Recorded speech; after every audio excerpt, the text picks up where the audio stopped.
Most people believe motivation comes first. They believe action follows emotion.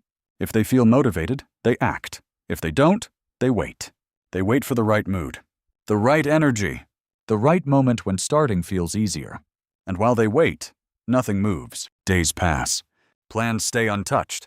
Small intentions turn into quiet frustration. Not because people are lazy, but because they misunderstand how motivation actually works. Motivation is not something you summon. It is not something you wait for. It is not something that magically appears when conditions are perfect. Motivation is a response. Your brain decides whether to generate motivation very early, much earlier than most people realize, usually within the first 2 minutes, before effort, before results, before progress. Those first 2 minutes quietly decide everything. Think about the last task you avoided, not the one you failed to finish, but the one you never started. You knew what to do. You understood the steps, but something felt heavy. You felt resistance before you even began. At some point, you finally started. 5 minutes passed. The resistance dropped. The task did not disappear.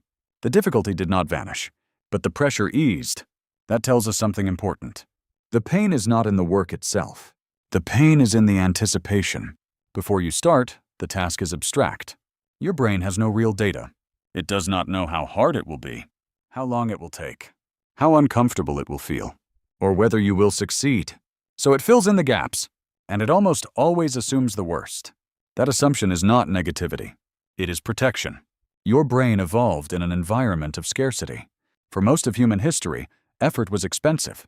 Calories mattered. Energy mattered. Avoid effort when outcomes are uncertain. That rule kept humans alive.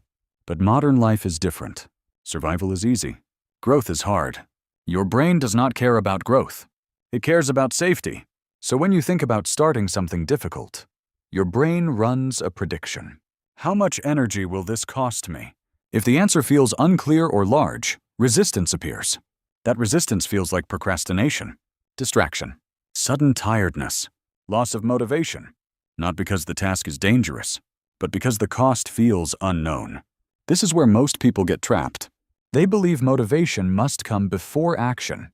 They think they need to feel ready, confident, inspired. But motivation is not the trigger. It is feedback. Action creates information. Information reduces uncertainty. Reduced uncertainty creates motivation. Without action, your brain has no new data, so it stays cautious. The longer you wait, the heavier starting feels. When people realize this, they often overcorrect. They decide to go big. An hour of work, a full workout, a perfect routine. And their brain resists immediately. Not because the goal is bad, but because the entry size is too large. Your brain does not resist effort. It resists scale. 5 minutes feels possible. An hour feels threatening. Uncertainty feels like danger. Danger triggers avoidance. This is where the 2-minute rule changes everything. Commit to starting for just 2 minutes. Not finishing, not succeeding, not doing it well. Just starting. 2 minutes feel safe.